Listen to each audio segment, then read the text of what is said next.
É aquela época do ano, hora de escolher as melhores lendas da Marvel de 2025. Olá pessoal, bem-vindos de volta ao Carbon Scoring. Aqui é o melhor lugar para quadrinhos, história e figuras de ação. Agora vamos ao nosso top 10 das lendas da Marvel do ano. Eu venho fazendo isso nos últimos 6 anos e voltei para assistir alguns desses vídeos antigos. Assim você não precisa fazer isso. Entre as figuras anteriores estão Coelha Branca, Espiral e Capitã Carter. Você nunca sabe para onde essa lista vai. Minhas listas dos 10 melhores envolvem tanto a história dos personagens quanto as figuras em si. Então você vai me ver defendendo minhas escolhas de maneiras bem únicas. Então, algumas regras rápidas. São só figuras dos quadrinhos, nada do universo cinematográfico Marvel. Aliás, foi um ano fraco para figuras do universo cinematográfico Marvel. E até mesmo as figuras do Quarteto Fantástico foram superadas pelo balde de pipoca em forma de Fantasticar. E nenhum Homem-Aranha nessa lista. Eu sei, mas não se preocupe, nosso cabeça de teia favorito sempre ganha uma lista dos 10 melhores todo ano. Quem entrou desta vez? Bem, foi um ano muito bom para os Marvel Legends. Mas sinceramente tive dificuldade em encontrar 10 figuras que realmente me impressionaram. Vocês me conhecem. Eu adoro personagens excêntricos, que nunca imaginei ver em versão de 6 polegadas. Ou com quem tem uma ligação emocional por uma vida lendo quadrinhos. Às vezes, surge um personagem tão bem feito que é preciso reconhecer seu mérito. Esse foi o caso do personagem em 10º lugar. Eu gosto das coleções de mini quadrinhos. A embalagem lembra uma história em quadrinhos com o título do personagem e logotipo no topo. Até uma caixa de canto no estilo antigo, uma das minhas partes favoritas dos clássicos da Marvel. Curiosidade, as caixas de canto foram criadas pelo co-criador do Homem-Aranha, Steve Ditko, para ajudar as revistas da Marvel a se destacarem nas bancas de jornal. Tem uma grande bolha de plástico para que você possa ver claramente toda a figura. E você sabe, mesmo sendo meio bobos fora da embalagem, os mini quadrinhos ficam legais em exposição. Além disso, essa foi uma ótima coleção. Continuamos a completar o grupo dos incríveis X-Men com o Fera. E tivemos duas figuras muito aguardadas, necessárias para completar equipes principais, Rachel Summers para o Excalibur e Feral para o X-Force. Mas o primeiro lugar dessa lista vai para o Surfista Prateado. O Surfista tem uma longa história de action figures, começando com a primeira linha de Marvel Super Heroes da Toy Biz, há 35 anos. Mas esta é a melhor figura do Surfista que já vimos, então com o Surfista Prateado. Muitos vão dizer, ei, essa é a mesma figura do Galactus do Haslab. Pois é, adivinha, nem todo mundo conseguiu o Galactus Haslab. E aquela era tão sem graça por causa da pintura cinza chapada que colocaram nela. Isso realmente é o que faz a diferença nisso, sabe? Dizem que as roupas fazem o homem. Bem, nesse caso, a falta de roupas faz o homem. E esse surfista prateado finalmente parece prateado. Esse é realmente um dos surfistas mais brilhantes e melhores que tivemos desde os tempos dos surfistas com metal a vácuo, lá da linha da Toy Biz. Ótima escultura de cabeça do Norrin Radd. Não é muito alienígena, não é muito humano, é simplesmente perfeito, muito bom mesmo. Tem um sombreamento de tinta ao redor dos olhos.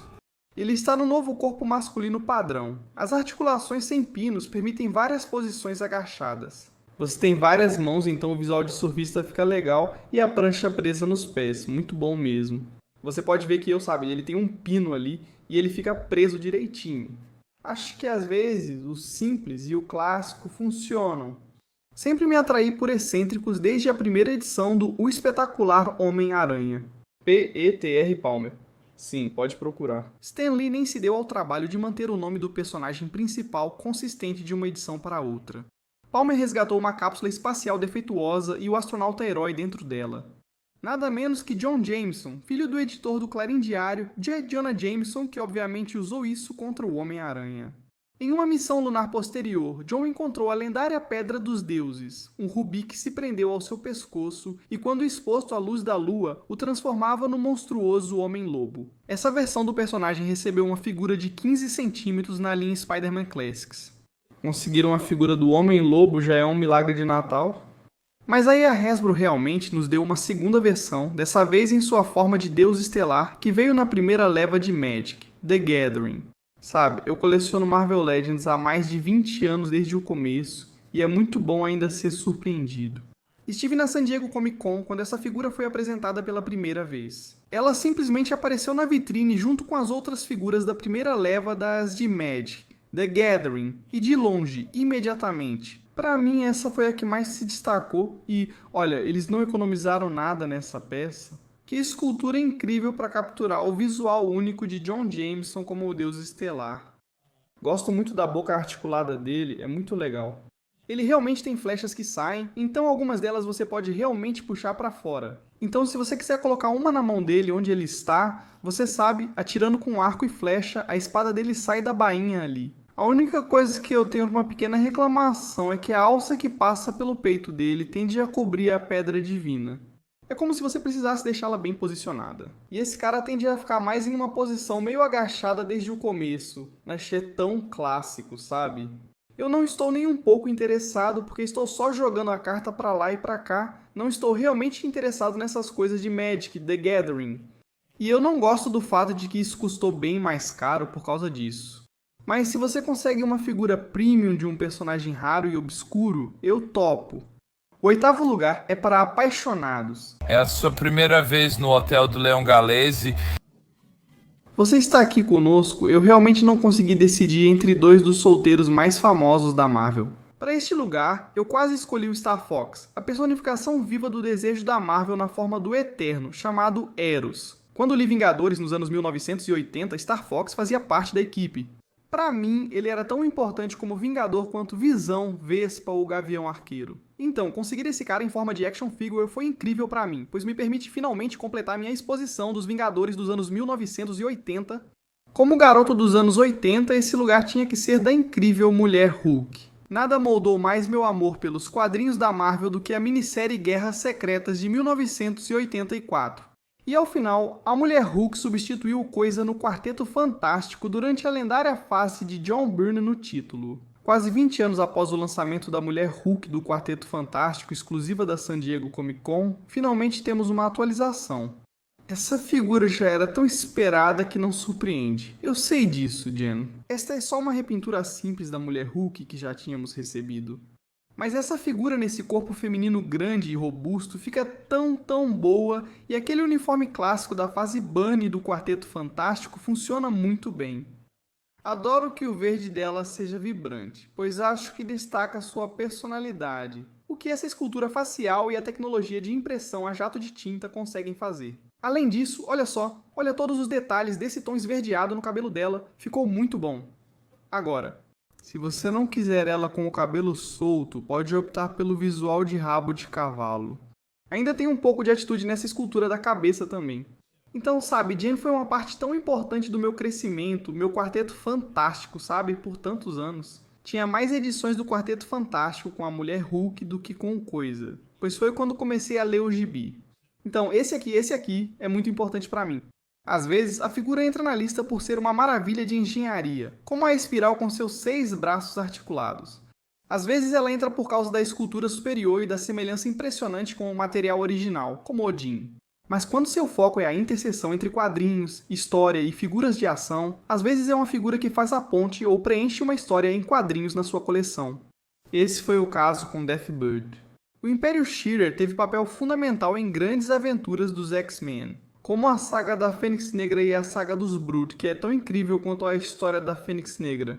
E mostrou Deathbird tentando se aliar aos Brute para derrubar o Império Shearer. Nós temos construído aos poucos nossos Starjammers e a Guarda Imperial, então cada edição é uma grande conquista. Deathbird veio em um pacote duplo com Gladiador, e eu não sei por que continuamos recebendo mais figuras do Gladiador ao invés de recebermos mais membros da Guarda Imperial. Aquele Gladiador foi claramente melhor do que o anterior. Mas claramente o destaque disso é essa figura da Deathbird. Só olha como esse rosto é insano, esse sorriso, essa risada completamente maníaca. Dá pra sentir isso até no cabelo dela, ela deixa o Wolverine no chinelo. Como você faz para repartir o cabelo, principalmente atrás, e deixá-lo tão espalhado? E claro, Deathbird é membro do Shearer, então eles são pessoas pássaro, e ela realmente tem asas. Essa figura meio que não tem. É mais como uma capa com asas, mas olha só esse brilho incrível e todas as penas detalhadas nessa aqui. Gosto que ela vem com esses tubos que se enrolam e ficam ótimos. E claro, essas mãos combinam perfeitamente com ela. Simplesmente maníaca, sabe? Dominando com aquele estilo. Terem colocado essas unhas pretas nela é um detalhe muito legal. Sabe? É uma figura muito bem feita que vai funcionar muito bem em vários tipos de exibição. Os quadrinhos meio que ficaram ruins nos anos 1990, a bolha dos especuladores estourou. O estilo sobre a substância, a narrativa já tinha se esgotado. E a Marvel, bem, a Marvel estava falida. Eles arriscaram e deram uma parte do universo Marvel para Joe Quesada e Jimmy Palmiotti, chamada Marvel Knights. Esses dois trouxeram alguns nomes de peso, como Kevin Smith em Demolidor. O legado duradouro deles será a habilidade de descobrir talentos independentes como Brian Michael Bendis. Depois, com Quesada como editor-chefe, a Marvel criou o universo Ultimate, e Bendis ficou responsável por Ultimate Homem-Aranha. Mas foi a decisão de trazer o polêmico escritor Mark Millar para reinventar os Vingadores. Isso mostrou como os quadrinhos evoluíram desde os anos 90 lixo. Com o artista Brian Hitch, os Supremos satirizaram os maiores heróis da Terra, mostrando todos os seus defeitos. Essa escolha é definitivamente sentimental da minha parte, por causa de como eu fiquei impressionado com a arte do Brian Hitch em Os Supremos. Sabe, essa história tinha de tudo. Ela reinventou completamente a forma como você pensava sobre os maiores heróis da Terra, com novos designs, novas caracterizações, e mesmo que ainda houvesse muito do velho Tony Stark no personagem, muito disso. Acho que o que você viu nas telas com Robert Downey Jr. veio da forma como ele foi mostrado em Os Supremos. E essa figura captura perfeitamente a arte de Hitch. Ela tem aqueles ombros triangulares gigantes, aquela cabeça quase no estilo anime que se projeta, quase como um guerreiro Shogun. E claro, o azul elétrico contra o vermelho fica tão bonito agora. Normalmente, quando estamos olhando essas figuras do Homem de Ferro, eu sempre falo sobre o vermelho. O vermelho tão brilhante. Esse é um em que o cinza chumbo, ao invés de ser totalmente fosco, na verdade tem um certo brilho. Então é uma parte enorme do traje.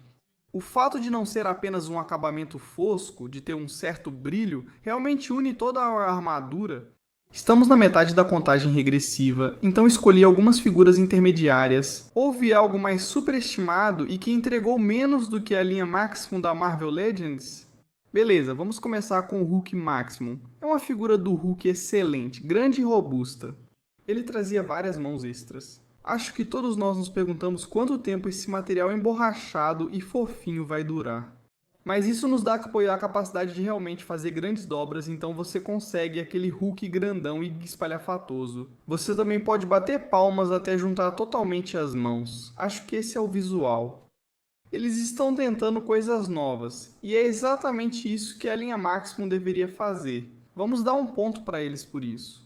Outra coisa que eu absolutamente adoro é o fato de que eles apostaram fortemente em visuais de quadrinhos. Você tem uma cabeça do Ed McGuinness, uma cabeça do Mike Deodato e uma cabeça do Dale Keown. Incrível, né? A cabeça do Keown talvez não combine muito com a musculatura furiosa, sabe? Mas ainda assim, essas são feitas especificamente baseadas em artistas individuais. Pessoas que tiveram fases incríveis e famosas no Incrível Hulk. Então vamos dar uma nota bem boa para essa aqui, porque eles fizeram algumas coisas diferentes. Eles nos deram semelhanças fiéis aos quadrinhos. E ele também tinha acessórios legais. Na verdade, este é meu favorito. Então, nada mal pro Hulk, Deadpool parece só feito para ganhar dinheiro. Quero dizer, claro, você recebe todas essas coisas. E são muitos acessórios. Quero dizer, são muitas armas, muitas mãos, cabeças diferentes, chimichangas, todo tipo de coisa. Mas a figura em si é, sabe, meio que uma figura normal da Marvel Legends. Ele tem uma boa articulação. Gostaria muito que víssemos mais esse tipo de articulação no diafragma. Acho que isso permite muito mais personalidade. Ele tem tudo o que você quer, dedos dos pés, articulações duplas sem pinos e outras coisas, incluindo essa articulação dupla de esferas. Tem um pouco disso agora. Acho que não tem exatamente uma esfera ali, mas com certeza tem uma esfera aqui e eu acho que isso funciona muito bem. Certamente, Homem-Aranha, Demolidor, qualquer desses personagens e na verdade quase qualquer um. Porque é bastante discreto, realmente não atrapalha muito a escultura. Mas sabe, nós já tivemos alguns Demolidores muito bons.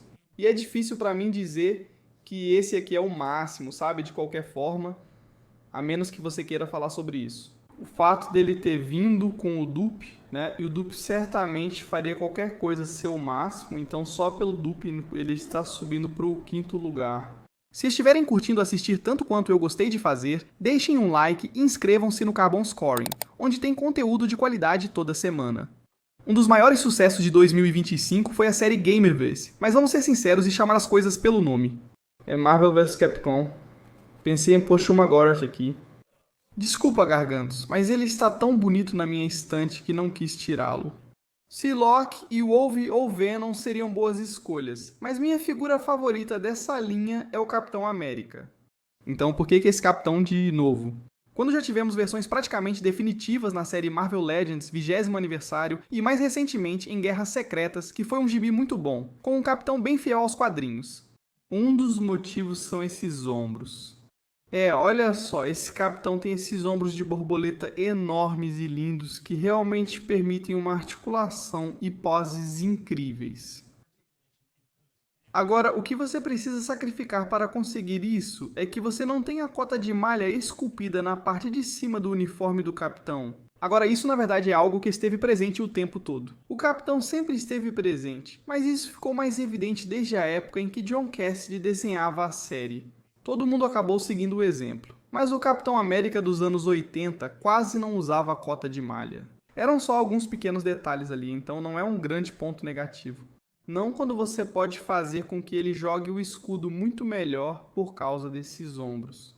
Eu amo o azul, é a mesma fidelidade aos quadrinhos vista nas Guerras Secretas. Ele é grande, é robusto, parece que está no comando. Esse é um dos 10 melhores Capitão América. Não é segredo que eu amo Guerras Secretas mais do que quase qualquer coisa. Desculpa, família. Quando do Eighdan anunciaram mais figuras de Guerras Secretas, planejei trocar o Falcão moderno da minha exposição dos Vingadores pelo clássico que sempre quisemos. Mas isso vai ter que esperar porque, em vez disso, recebemos uma das inclusões mais interessantes da linha original de Guerras Secretas. O Homem de Gelo não estava nos quadrinhos de Guerras Secretas, o que não era um grande problema, já que quase metade das figuras da linha não apareceu na minissérie, não. O Gelado foi uma das 3 últimas figuras, lançada só na Europa, no fim da linha e em quantidade limitada, tornando-o uma das figuras mais valiosas e cobiçadas dos anos 1980, considerando que o Homem de Gelo recebido recentemente foi uma das piores figuras dos últimos anos. Isso é uma bela redenção, sabe? Se estamos falando de figuras no máximo, provavelmente isso é o mais próximo que vamos chegar de um máximo. Homem de Gelo é tudo o que você espera dessa figura. Antes de mais nada, ele é feito de gelo, certo? E o plástico translúcido funciona tão bem e você pode ver como fica incrível. Sim, dá para ter uma ideia de como as articulações funcionam por baixo. Isso não me incomoda. Acho que esse visual combina tanto com o Bob, que funciona perfeitamente. Eu adoro o fato de terem incluído uma cabeça esculpida sorrindo, porque a personalidade dele, especialmente nos primeiros dias, era de ser o brincalhão. Ele era o mais jovem e gostava de se divertir. Mas se você precisar de um homem de gelo mais bravo, pronto para a batalha, você também tem essa cabeça. Totalmente translúcido, ele acompanha praticamente todos os acessórios desejados em um boneco do Homem de Gelo. Primeiro, é claro, você tem um trenó de gelo. Um trenó de gelo, sabe? O principal meio de transporte dele era fazer esse tipo de, sabe, trenó de gelo. E claro, isso também é translúcido. Tem uma boa trava ali para você encaixar ele direitinho. E como a parte da frente dele, eu suponho que a trava seja para o pé de trás dele. A borda da frente está toda congelada, como sempre nos quadrinhos e desenhos animados. Mas como ele faria isso? Ele usaria seus poderes de gelo e faria com que eles saíssem das mãos dele em direção ao chão para formar isso. E essas coisas se encaixam perfeitamente no pulso dele, assim você pode replicar a maneira como ele usa seus poderes. Com essas peças de gelo lindamente esculpidas, muito bem pintadas e translúcidas também, então se elas não fossem translúcidas aqui, acho que não funcionariam tão bem, nem ficariam tão boas com a figura como ficam. Mas voltando àquela cabeça sorridente, você recebe mais um acessório que é uma mão com uma bola de neve. E sim, a bola de neve sai. Então, se você for olhar a capa da primeira edição do X-Men, acho que o Bob está jogando bolas de neve no Magneto, o que surpreendentemente não funcionou, mas é uma ótima referência ao passado. E acho que o que eu realmente adoro é que eles capturaram muito bem o clima do Homem de Gelo. Ok, sério. Coloquei esse cara em segundo na minha lista, porque achei ele incrível, e realmente é. Mas enquanto eu fazia minha pesquisa, percebi que tem umas coisas bem problemáticas com o Cavaleiro Fantasma para começar. Seu nome original era Motoqueiro Fantasma, e surgiu na revista Enterprises Horror Comics nos anos 1950, Mas depois que o código dos quadrinhos acabou com as revistas de terror, ele basicamente sumiu e a marca registrada do personagem expirou. A Marvel Comics lançou o personagem em sua própria revista, Motoqueiro Fantasma número 1, em fevereiro de 1967. Ele manteve o nome até a estreia de Johnny Blaze em 1972, quando o Cavaleiro Fantasma foi renomeado primeiro como Cavaleiro da Noite. E não por causa desse cara, mas desses caras. Cavaleiros da Noite era outro nome para membros da clã. De algum modo, essa história piora ainda mais agora. Na Marvel, Lincoln Slade, terceiro Cavaleiro Fantasma, torna-se obcecado pela Vingadora. Pássaro Trovejante a sequestra, a droga e abusa dela. Em resposta, Pássaro Trovejante o deixa cair para a morte. Vamos só falar da figura. Aposto que você não sabia disso tudo. Agora vê o velho Cavaleiro Fantasma de outro jeito, não é? Depois de conhecer sua história, achei esse cara muito legal. Sei que é só uma figura grande e branca. E nem tem muita, você sabe, pintura por cima. Pra tentar, destacar mais a escultura. Ele é basicamente branco, tem sua capa, tem seu chapéu. Claro, o sombreamento ao redor dos olhos faz uma diferença enorme no visual. Quando esse é o único detalhe, eles se destacam ainda mais. Adoro que ele trouxe essas pistolas estilo western, tipo Colt 45. Fico me perguntando se essas são as mesmas que eles usaram, na linha Government Issue Joe Classified. Acho que o Wild Bill veio com algo parecido com isso. Seria interessante, alguém pode saber. Claro, ele também tem seus coldres, então só como figura ele fica muito bom. Mas vamos levar isso para outro nível. É isso aí. Cara, confere só, foi por um do meu amigo Mitch, na Retro Toy Con, em Greenville, Carolina do Sul. Faz mais ou menos um mês eu consegui pegar esse cavalo branco do Senhor dos Anéis e sim, ele até tem uma função de ação, sabe? Eu passei um tempinho ajustando a cela para que ela combinasse mais com o visual do Cavaleiro Fantasma. Mas quando você coloca ele nesse cavalo branco, vira uma figura totalmente nova. É assim que eu deixo ele exposto lá no lounge secreto, bem atrás do Motoqueiro Fantasma na moto dele.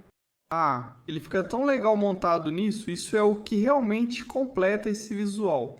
Do segundo, desde que bati os olhos nesse cara, nunca haveria outra pessoa no topo para 2025. Vamos mergulhar na história de Rom, o Cavaleiro Espacial. A indústria de brinquedos do final dos anos 1970 era dominada por uma coisa, Star Wars, mas nem mesmo esse gigante conseguia abocanhar todo o dinheiro dos brinquedos. Entra Bing McCoy. Bing era um músico em turnê com artistas como Linda Ronstadt e Emmylou Harris. Seu conhecimento em eletrônica e curiosidade o levaram a inventar brinquedos, começando com Batalha Naval Eletrônica, criada junto a Milton Bradley em 1977. Após o sucesso comprovado, sua próxima invenção pode ter sido ainda melhor, o Starbird, também licenciado para Milton Bradley. À primeira vista, parece uma simples cópia de Star Wars. Uma mistura de I-Wing na frente, X-Wing atrás e a torre de laser da Falcon em cima. Até o logo do Starbird quase viola a marca registrada da Aliança Rebelde. Ainda assim, é uma nave com um visual incrível, mas não é isso que a torna lendária. Como em todas as criações de Bing McCoy, é o Electron. No sucesso seguinte, McCoy criou um místico egípcio, cujos recursos eletrônicos permitiam sua meditação. Ninguém se interessou, então ele voltou à prancheta e criou o COBOL, um ciborgue chamado como uma linguagem de programação já considerada ultrapassada na época. Ainda assim, era suficiente para a Parker Brothers, famosa por jogos de tabuleiro, arriscar e adquirir a ideia de McCoy. Eles mantiveram a parte eletrônica do Cobalt intacta, mas mudaram o design e o nome para ROM. A Parker Brothers produziu um vídeo promocional para a Feira de Brinquedos de Nova York de 1979. A narração até trouxe um pouco da mitologia que se tornaria central para o personagem dali em diante. Longe, em outra galáxia, os Cavaleiros da Ordem da Estrela da Alma, defensores da justiça e da verdade, foram emboscados pelos magos do mal. O diretor é Rom, Senhor da Ordem da Estrela da Alma. Rom, o matador de espectros. Rom, o Cavaleiro Espacial. Enquanto a história foi claramente influenciada por Star Wars, com toda essa coisa de muito distante em outra galáxia, compradores de brinquedos se interessaram e no Natal de 1979 RO já estava nas lojas e sob as árvores de Natal. Desde dezembro de 1979, a Marvel Comics publicou As Aventuras de Rom, o Cavaleiro Espacial. O título teve 75 edições até fevereiro de 1986 e contou a história do herói de Galador, que sacrificou sua humanidade para salvar primeiro seu planeta, depois todo o universo dos mortais e terríveis espectros. Cara, eu absolutamente amo essa figura e não tenho medo de dizer que, sinceramente, acho que essa é uma das minhas figuras Marvel Legends favoritas de todos os tempos e definitivamente uma das minhas favoritas na minha coleção. Jesse Falcão, pai da Marvel Legends, foi essencial para a produção dessa figura. Desde obter a licença até garantir que esse cara fosse feito corretamente. Quando você pega um Wolverine Stark com um Capitão América ou um Homem-Aranha, você pode assumir com bastante segurança que não vai ser a última vez que você vai ver esse personagem, que você vai ter outra chance com esses caras. Quero dizer, poxa, quantos bonecos do Colossus e Noturno já tivemos? Recebemos vários, né? Mas essa ia ser a única chance com o Ron, e eles fizeram questão de fazer tudo certo. Cada detalhe, desde o brinquedo original até o visual dos quadrinhos, está incluído aqui. A mochila está perfeita. Olha como eles conseguiram um vermelho degradê, então parece que está disparando. Obviamente a máscara dele ou o capacete dele é incrível, e aqueles olhos estão exatamente como estavam na capa do Sabushima. Geralmente não comento muito sobre a articulação em figuras, mas essa é exatamente isso. Ela é digna de importação pela quantidade de poses que você consegue colocar ele, e mesmo assim isso não atrapalha a escultura. Sabe, esse corte ele fica escondido pelas botas, pelos braços. Esse diafragma é realmente o que faz a diferença, porque você consegue dar muita vida para a figura com ele. Ele veio com as armas dele, o que é muito legal. Eles acertaram nas mãos, que são meio como luvas, né, sabe? Até mesmo os pés malucos são completamente novos e perfeitos. Tô te falando, cara, mostra isso aí. Acho que isso aqui é absolutamente genial. Eu adoraria conseguir um Dire Wraith pra ele lutar contra. Eu quero mais cavaleiros espaciais. Não sei o quão populares seriam, mas juntos seriam incríveis. Rom, com certeza, a melhor lenda da Marvel de 2025... O que você acha? Acertei no top 10 figuras ou estraguei completamente essa lista? Me diga nos comentários. Para o melhor dos quadrinhos, história e action figures, inscreva-se no Carbon Scoring.